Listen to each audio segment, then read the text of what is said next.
Good morning to all. And today we will see AFM, that is atomic force microscopy. So you should remember this word. So that's why I'm putting AFM. Don't get confused with any other words. Okay. Let me go to that topic. That is atomic force microscopy. So AFM works by scanning a probe over the sample surface.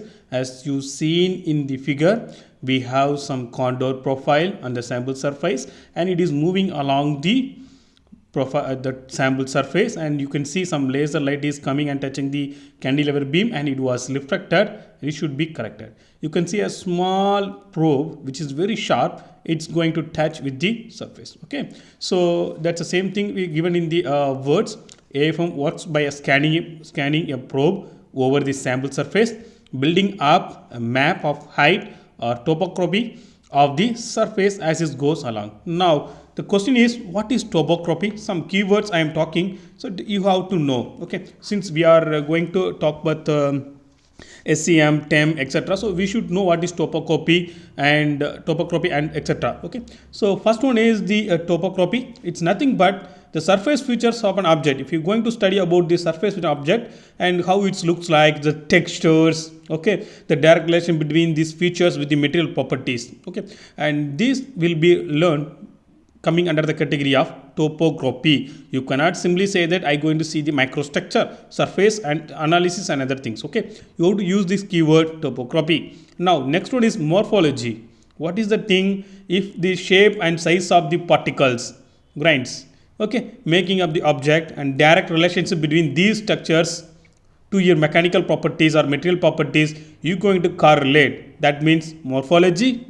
Okay, don't get confused with topography with morphology. And another one is, okay, and composition. Yes, next one, what we going to learn from this advanced analysis techniques may be composition, the elements and compounds that the object is composed of, the relative amounts of them, that is XPS and EDAX analysis, though we have seen with SEM, right? TEM also, those things are coming in compositions. Okay, then crystallography informations, that XRD, how the orientation was happened, what is the size of the grain, those things we are studying, right? That is, so direct relation between these arrangements and material properties will come under crystallographic information. So students, these are all the keywords that I have given to you, so don't forget. Okay, now we will see about AFM, but before AFM I just want to tell some more additional informations. Okay, that is, what is the difference between or comparison or relationship, anything you call it, AFM, SEM, TEM. Up to now we have studied about SEM and TEM.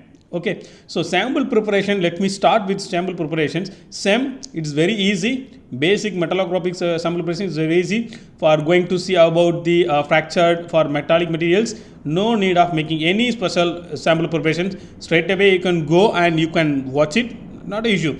But TEM, it's very little hard, very much more times we need, so that we'll get a clear cut images after engaging the sample with TEM. Otherwise we won't get anything. Okay, AFM also little or known. We are going to see about the surface, right? So cleaning by using the acetone and normal polishing and everything, that's enough. Okay, so what about the resolutions? Okay, resolutions may be for AFM 0.1 nanometer, but for SEM it is 5 nanometer. TEM not an issue, it's like 0.1 nanometers. Okay, so cost of the equipments will speak a lot. So AFM is low, SEM average, but TEM is high cost.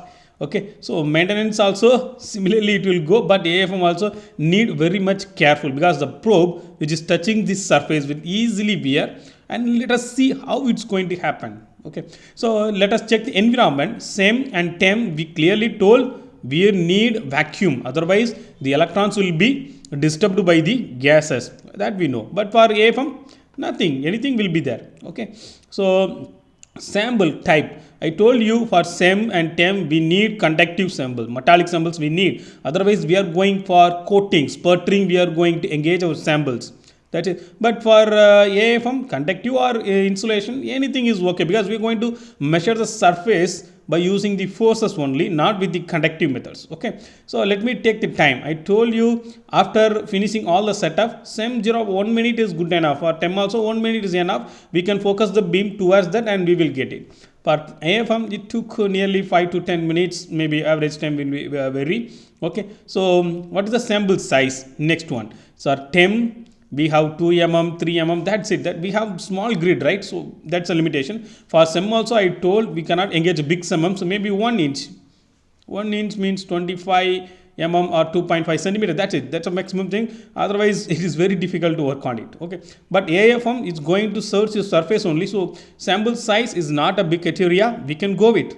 Okay, then what about the measurement types, whether it's 3-dimensional, 2-dimensional, etc. TEM 2D, SEM also 2D. If you want 3D, we have to rotate the sample, again we have to make one 2D image, then we have to correlate. But for AFM not a matter, it can handle 3D also. Okay, let me go to the second slide. So what are the parts?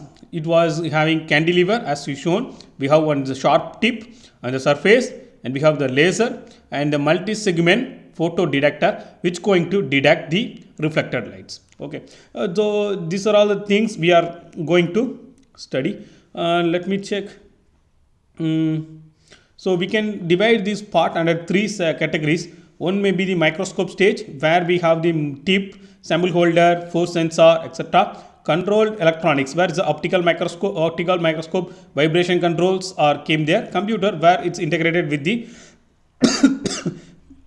system for better analysis and further things. Okay, so normally this is enough. Now let us see. Where is the notes? Yeah.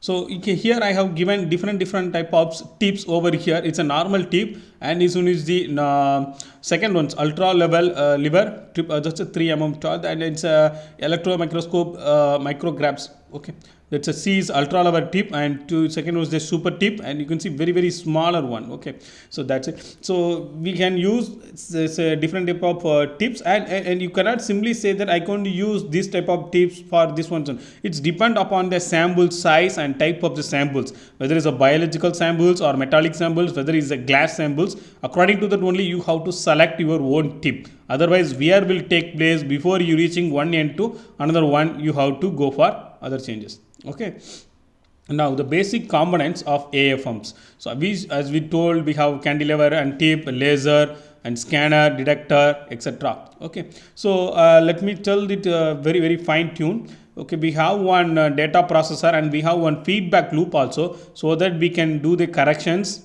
Okay, then we will get a clear cut idea. Okay, so first one is the laser diode, second one is the cantilever beam, cantilever. So after the laser is passing to cantilever beam, it will be reflected, so it will go through the mirror, and the mirror will pass the signal, pass the light to the photo detector. It may be in grid, most probably A, B, C, D, 4 divisions we have.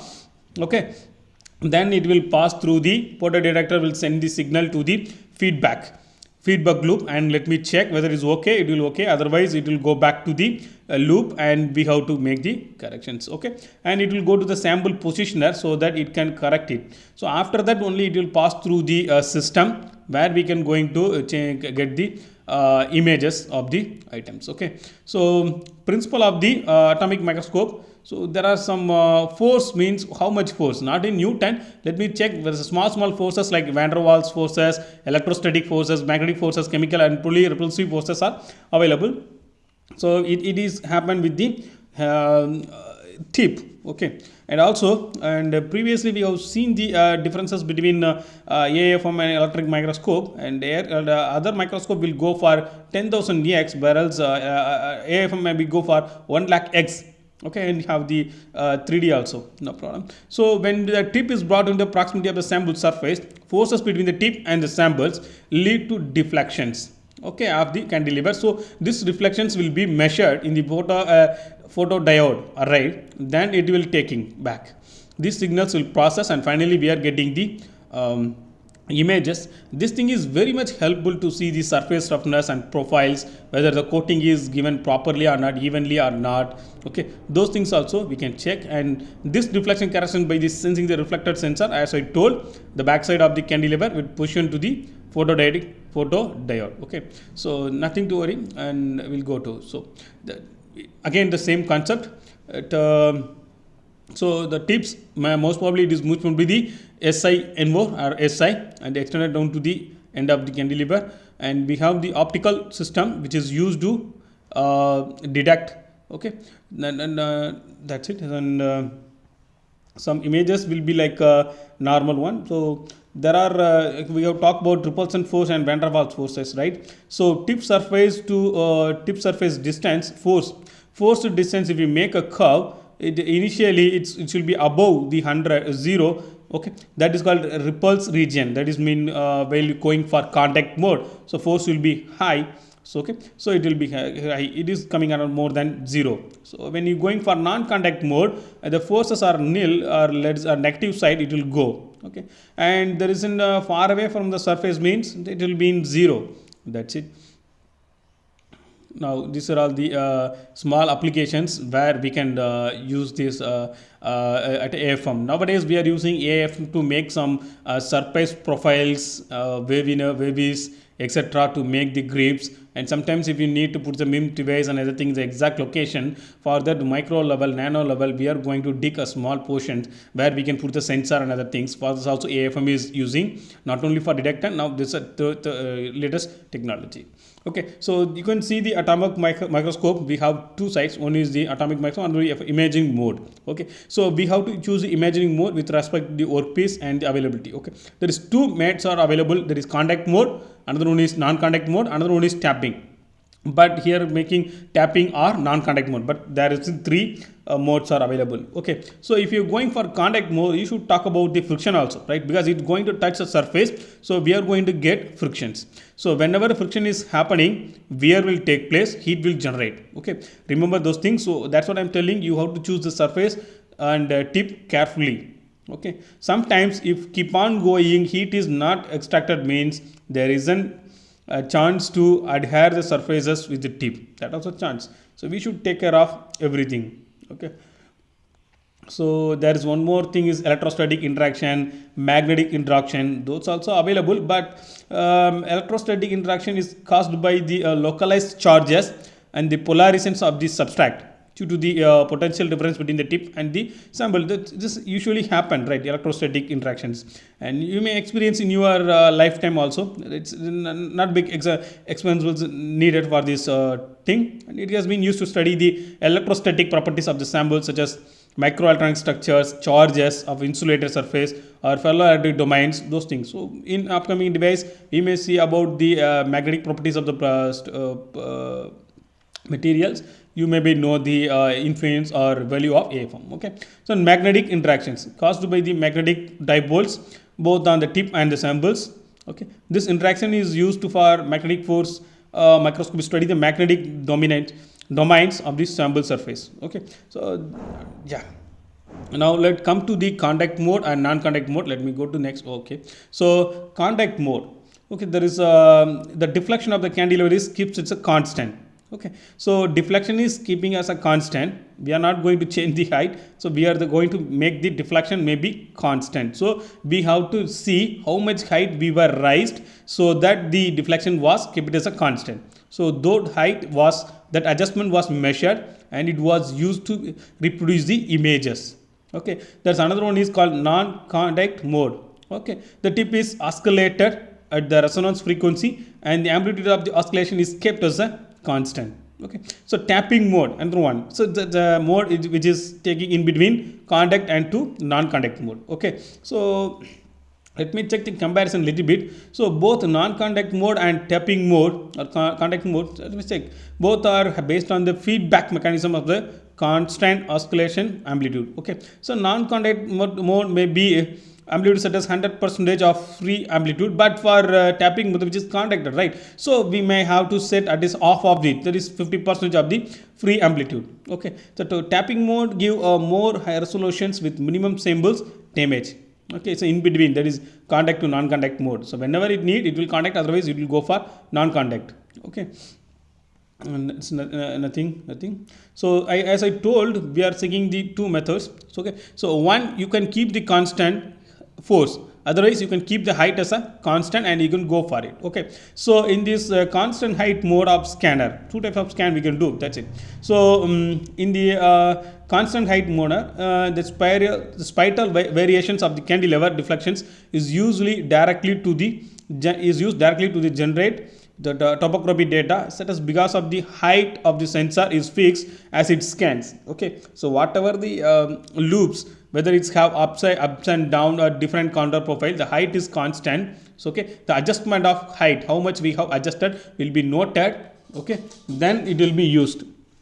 Okay, and the constant height mode is often used for tracking the atomic scales, imaging of the automatically flat surfaces, whether it's perfectly flat or not, those things we can measure it. Okay, it is also essential for recording the real time images of changing the surfaces. Okay, when the high scan speed is essential. Okay, so that we can make the height at a constant, so that you can measure it. Another one is a constant force. So in this mode, the deflection of the cantilever can be used as input to the feedback, to a feedback circuit, and so it gets move the scanner up and down. So the constant force means force is constant, only thing is you have to move the lever upside and down and make the deflection constant. Okay, so it may be upside up and down may be moved or recorded or controlled in the z direction. Okay, so it's a very simple concept. Okay, with the cantilever deflection held constant, the total force applied to the sample is constant. Okay, so only the height is going to adjust. There is two parameters, simply say there is two parameters, one is the force, another one is the height. You may keep any one as a constant, you can move another one is a variable one, simply say. Okay, so another finally I just want to say contact mode imaging will have heavily influenced by the frictional and adhesive process, because it have a contact with the sample, so it may be damage or damage the probe as well as samples, and it may distort the image data. But for non-contacting, okay, so it generally provide low resolution but can also be hampered by the contaminant, because layer which can be interfered with the oscillations. Okay, and tapping mode imaging takes so much of advantage, because whenever you need you can make a contact, whenever you don't want you can lift it, so nothing to worry. Okay, that giving a sufficient amplitude and which giving good images when compared to other two modes. Okay, so if you want to get accurate image, just go for tapping mode. Okay, don't go for normal contact mode. Okay, not only for this, nowadays we are using AFM to make a profile. So nowadays your mobiles are getting liquid cooling technology and other things, so we need to make small nano level, micro level channels on the microprocessor. You can see that 6 nanometer microchip, 5 nanometer microprocessor chips are coming inside the mobile, but chips are going to function as like our body or heart. It will get heat. Who will going to carry out the heat? We need some cooling medium, right? For that 5 nanometer means, for that we need a minimum small size channels that can be produced by this AFM. Otherwise you should go for lithophotography, that we will see, no problem. I will teach you, whether it may be in out of syllabus, I will teach you what is lithophotography. Okay, and application is wide range of applications. Okay, most of the from the metallic science and biology of the many of the atomic formats being used for the biomedical research, because I told you SEM and TEM with biological, engaging with biological sample is very difficult, so that we are going to use this AFM. Okay, some of the advantages, so I have already mentioned what is the advantage and other things. So if you want, you just go through. So next one is the STM, and we will see the STM in upcoming slides. Okay.